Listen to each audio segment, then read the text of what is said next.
حدیث پاک میں آتا ہے حضور علیہ الصلوۃ والسلام نے فرمایا اگر کوئی آدمی حرام کا ایک لقمہ کھا لے، ایک لقمہ اس کے جسم میں چلا جائے، 40 دن اور 40 رات اس بندہ قبول نہیں ہوتی۔ اس لیے تو آپ علیہ الصلوۃ والسلام نے فرمایا کہ قرب قیامت میں ایسے لوگ آئیں گے ان کے بال بکھرے ہوئے ہوں گے، اللہ کے سامنے یوں ہاتھ اٹھا اٹھا کر دھاڑے مار مار کے رو رہے ہوں گے، آہوزاری کر رہے ہوں گے، گڑ گڑا رہے ہوں گے، لیکن اللہ ان کی ایک بھی نہیں سنے گا۔ بال بکھرے ہوئے ہیں، ہاتھ پھیلائے ہوئے ہیں، یعنی پوری توجہ سے دعائیں مانگ رہے ہیں۔ صحابہ نے پوچھا یا رسول اللہ اس کی کیا وجہ؟ تو آپ نے فرمایا اس لیے کہ ان کی غذا جو ہوگی وہ حرام ہوگی، ان کے جسم میں جانے والی خوراک وہ حرام کی ہوگی، تو لمبی لمبی آہوزاری بھی اللہ کے ہاں بے سود ہوگی، اللہ اس کو قبول نہیں فرمائیں گے۔ ابو داؤد شریف میں ایک روایت ہے، حضور علیہ الصلوۃ والسلام نے فرمایا مثال دے کے فرمایا کہ اگر کسی آدمی کے جسم کے اوپر ایک کرتا ہو اور اس کرتے کی قیمت 10 درہم ہو، اس 10 میں سے 9 درہم حلال کے ہوں، 1 درہم اس میں حرام کا ہو، تو جب تک وہ کرتا، وہ قمیص، وہ کپڑا بندے کے جسم پر لگا رہے گا، حضور نے فرمایا اس کی کوئی نماز قبول نہیں ہوگی۔ تو تقوی کی پہلی علامت جس سے ظاہر ہوگا کہ یہ بندہ متقی ہے، اللہ سے ڈرنے والا ہے، اس کی پہلی نشانی یہ ہے کہ اس کی روزی حلال کی ہوگی، وہ حلال کھائے گا، اکل حلال ہوگا۔ قال النبی صلی اللہ علیہ وسلم لا يدخل الجنت جسد غذی بالحرام، آپ نے فرمایا وہ جسم کبھی بھی جنت میں نہیں جا سکتا جس کی پرورش حرام سے ہو، غذی بالحرام، جس کی غذا، جس کے کھانے پینے کی چیزیں حرام کی ہوں، حرام کی جو بھی صورت ہو، لا يدخل الجنت، یہ جسم جنت میں نہیں جائے گا۔ تو حرام کا ایک بڑا سبب، حرام کی ایک بڑی صورت حرام کھانے کی وہ ہے سود۔ ان آیات میں اللہ پاک نے اسی سود کا ذکر فرمایا، تقوی اختیار کرو، تقوی کی پہچان ہوگی رزق حلال سے۔ رزق حرام کی جو ایک بڑی صورت ہے، بڑا سبب وہ ہے سود۔ زمانہ جاہلیت میں سود کا بڑا دھندا چلتا تھا، کوئی کام سود کے بغیر، کوئی بزنس، کوئی دکان سود کے بغیر چلتی ہی نہیں تھی، دگنے چگنے کر کے لیتے تھے۔ اور سود بھی اس طرح کہ اگر کسی نے آج 1 روپیہ دینے ہے، آج وہ نہیں دے سکا تو کل کو اس کو 2 دینے ہوتے تھے، اور اگر 1 دن اور گزر گیا تو پھر اس کو 4 دینے ہوتے، 1 دن اور گزر گیا پھر 8، اگلا دن گزر گیا پھر 16، تو اس طرح بڑھتا جاتا تھا سود۔ تو اللہ پاک نے منع فرمایا یا ایھا الذین آمنو، اے وہ لوگو جو ایمان لائے ہو، لا تاکلوا الربا، تم سود مت کھاؤ، اضعافا مضاعفا، دگنا چگنا کر کے، یہ حرام ہے، سود کو چھوڑ دو۔ جیسے شراب اور جوئے کی حرمت تدریجاً آئی ہے، اللہ نے یکدم منع نہیں کیا شراب اور جوئے سے، چونکہ ان کی عادت پڑی ہوئی تھی، عرصہ دراز سے شراب اور جوئے کے اندر مست تھے، تو اللہ نے آہستہ آہستہ نفرت بٹائی۔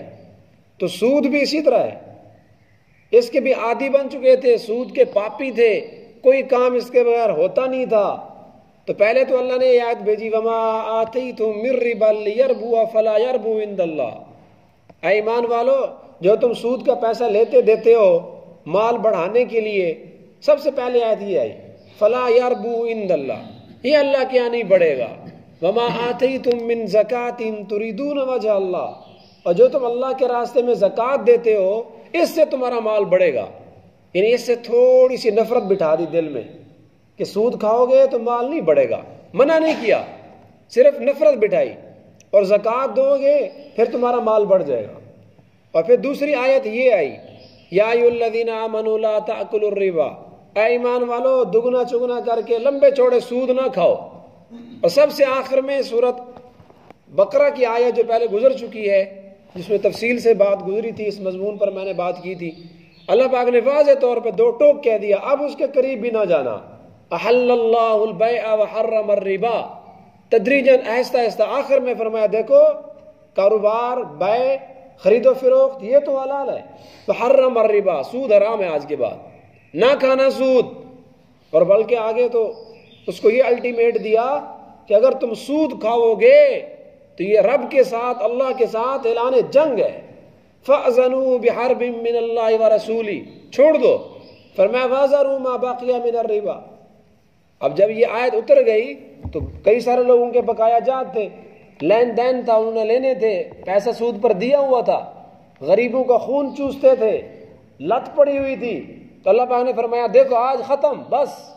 وَذَرُوا مَا بَقِيَ مِنَ الرِّبَا، جو کچھ لینا ہے تم نے وہ بھی چھوڑ دو، وہ بھی نہ لو، آئندہ بھی نہیں کرنا کاروبار، اور جو کچھ پہلے تمہارا کاروبار چل رہا ہے وہ بھی چھوڑ دو. ان کنتم مومنین، اگر مومن ہو، مسلمان ہو، چھوڑ دو. فَأْذَنُوا بِحَرْبٍ مِّنَ اللَّهِ، فرمایا اگر ایسا نہیں کرتے، فَإِن لَّمْ تَفْعَلُوا، نہیں چھوڑنا تم نے سود، ویسے ہی تم نے اپنے حرام کاروبار کرنا ہے، فَأْذَنُوا بِحَرْبٍ مِّنَ اللَّهِ، اور پھر اللہ سے جنگ کرو. اللہ تمہارے ساتھ میدان جنگ میں آئے ہوا ہے، اس سود خور کے خلاف اللہ خود جنگ کرے گا. تو جنگ کا مطلب اس کا مال کبھی نہیں بڑھ سکے گا، کبھی برکت نہیں ہوگی.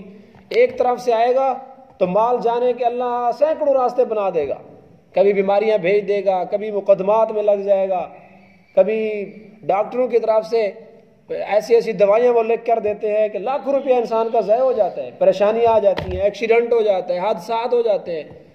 اللہ تعالیٰ کے یہاں بڑے راستے ہیں اس جنگ کے. ڈائریکٹ اللہ اس جیسے دنیا میں جنگ لڑی جاتی ہے اس طرح تو نہیں لڑتے، مطلب اس کا پیسہ غلط جگہ پہ استعمال ہو جاتا ہے. لا تأکلوا الربا اضعافا مضاعفا واتقوا اللہ. اور یہاں بھی اللہ نے سود چھوڑنے کا جو حکم دیا، اس کے ساتھ اللہ نے آگے سیاق و سباق میں بڑی شد و مد کے ساتھ یہ بھی فرمایا دیکھو اللہ سے ڈرو، واتقوا اللہ. یہ بھی ایک چھوڑنے کی ایک صورت ہوتی ہے، اللہ تعالیٰ آمادہ کر رہے ہیں، تیار کر رہے ہیں، بھائی اللہ سے ڈرو. اور ساتھ یہ بھی فرمایا واتقوا النار، سود چھوڑ دو، جہنم سے ڈرو، یعنی اگر نہیں چھوڑو گے تمہیں جہنم میں جانا پڑے گا. اور ساتھ یہ بات بھی کی وَأَطِیعُوا اللَّهَ وَأَطِیعُوا الرَّسُولَ، اللہ اس کے رسول کی بات کو مانو.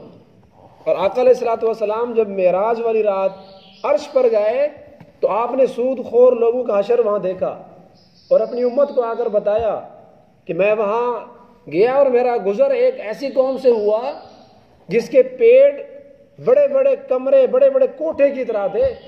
جیسے کمرہ ہوتا ہے بڑا بڑا، ان کے جسم چھوٹے، پیٹ بڑے ہوئے تھے، اور ان کے پیٹ کے اندر سانپ اور بچھو تھے اور ان کو ڈنگ مار رہے تھے. تو آپ نے پوچھا حضرت جبرائیل سے کہ جبرائیل یہ کون لوگ ہیں؟ فرمایا رشوت خور ہیں، یہ سود خور لوگ ہیں، دنیا میں سود پر پیسہ دیتے تھے، پیسہ چلاتے تھے. آج اللہ نے چونکہ یہ سود ان کے پیٹ میں جاتا تھا، پیٹ کے لیے کرتے تھے، اللہ پیٹ کو بڑا کر دی.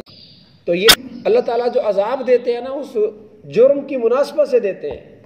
جو علماء سو ہیں، جو لوگوں کو باتیں کرتے ہیں خود عمل نہیں کرتے، قیامت میں ان کا عذاب یہ ہوگا کہ ان کی زبانیں کتری جائیں گی، اس لیے کہ زبان سے وہ بولتے تھے، خود عمل نہیں کرتے تھے. اور جو جھوٹ بولنے والا ہے اس کی باتیں چیری جائیں گی کیونکہ منہ سے جھوٹ بولتا ہے. تو یہ سود خور آدمی اپنے پیٹ بھرنے کے لیے سب کچھ کرتا ہے، اس لیے اللہ نے عذاب بھی اس کے پیٹ کو دیا، اس کا پیٹ بڑا کر دیا. اور پھر اس کا مال، سود کا پیسہ وہ قیامت کے دن وہ سانپ اور بچھو کی شکل اختیار کر لے گا. بہرحال ہم نے کوشش کرنی ہے اپنے کاروبار کو، اپنے روزی کو جانچنا ہے، کہیں ایسا تو نہ ہو کہ ہمارے مال میں، ہماری روزی میں حرام شامل ہو.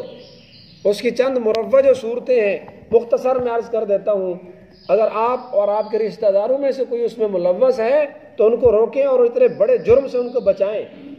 بینک سے پیسہ لینا، سود پر پیسہ، جتنے بھی صورتیں ہیں قرضہ لینے کی، لون ہم لیتے ہیں بینک سے، سارا سود ہے. زمین کو پلاج کروا کر پیسہ نکلواتے ہیں، یہ بھی سود ہے. ہمارے موبائلوں کے اندر جو ہم پیسے رکھ لیتے ہیں ایزی پیسہ اکاؤنٹ میں، جائز کیش اکاؤنٹ میں، پھر اس پر منٹ ملتے ہیں یا روزانہ کی صورت کے اندر جو ایم بی وغیرہ ملتے ہیں، یہ بھی سود ہے. البتہ جو ہم ایڈوانس لیتے ہیں کال کرنے کے لیے 10-15 روپے، وہ سود نہیں ہے. البتہ جائز کیش میں، ایزی پیسہ میں جو پیسے رکھوائے ہوئے 1000 کا 1000 ویسے پڑا ہے، اس میں کمی نہیں آ رہی، روزانہ 30 منٹ مل جاتے ہیں، 1000 میں فرق نہیں آیا، ایم بی مل جاتی ہے، یہ سود ہے، اس کو نہ استعمال کیا جائے. اس لیے علماء کرام نے منع فرمایا پہلے تو یہ اکاؤنٹ کھلوائیں نہ، اگر مجبوری ہے اس کے بغیر گزارا نہیں ہے تو یہ منٹ اور یہ ملنے والا ایم بی میسیج وغیرہ یہ استعمال نہ کیے جائے. اسی طرح بیمہ پالیسی، کئی سارے دوستوں نے بیمہ کرایا ہوا ہے، اپنے پیسے وہاں دیے ہوئے ہیں، یہ بھی سود ہے. اگر بعض حضرات نے تو یہ بھی لکھا ہے کہ کسی آدمی نے بیمہ پالیسی کرائی ہوئی ہے، اس کے ساتھ کسی بھی طرح کا رشتہ ناتا کرنا، اس کے پاس بیٹھنا، بلکہ اس کے پاس بیٹھ کر کچھ چائے کی پیالی پینا، یہ بھی حرام ہے۔ جس آدمی کے بارے میں یقین ہو کہ اس کا سودی کاروبار ہے، پیسہ سود کا ہے، اس کی دعوت کھانا بھی جائز نہیں ہے۔ اور کسی نے بیمہ کرایا ہوا ہے، اللہ سے توبہ کرے، اور جو سود کا پیسہ اس نے لینا ہے، اب اس کا کیا بنے گا جو اس کو پیسے ملنے کمپنی سے؟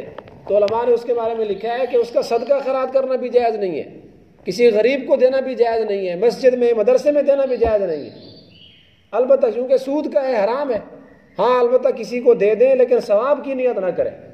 سود کا پیسہ جو آپ کے پاس آیا، اب اس کا کیا کریں؟ جیب میں تو پڑا ہے، تو کسی غریب وغیرہ کو دیں، لیکن سود کے پیسے پر ثواب کی نیت نہ کریں، ویسے اٹھا کر کسی کو دے دیں۔ یہ چند صورتیں مروجہ سود کی، اللہ تعالی ہم سب کو ان سے محفوظ فرمائے۔ وَاتَّقُوا النَّارَ الَّتِي أُعِدَّتْ لِلْكَافِرِينَ، سود کا حکم دینے کے بعد فرمایا جہنم سے ڈرو، وہ جہنم جو اصل میں تو کافروں کے لیے تیار کی گئی ہے، لیکن بعض مسلمان گناہگار بھی اس میں جائیں گے۔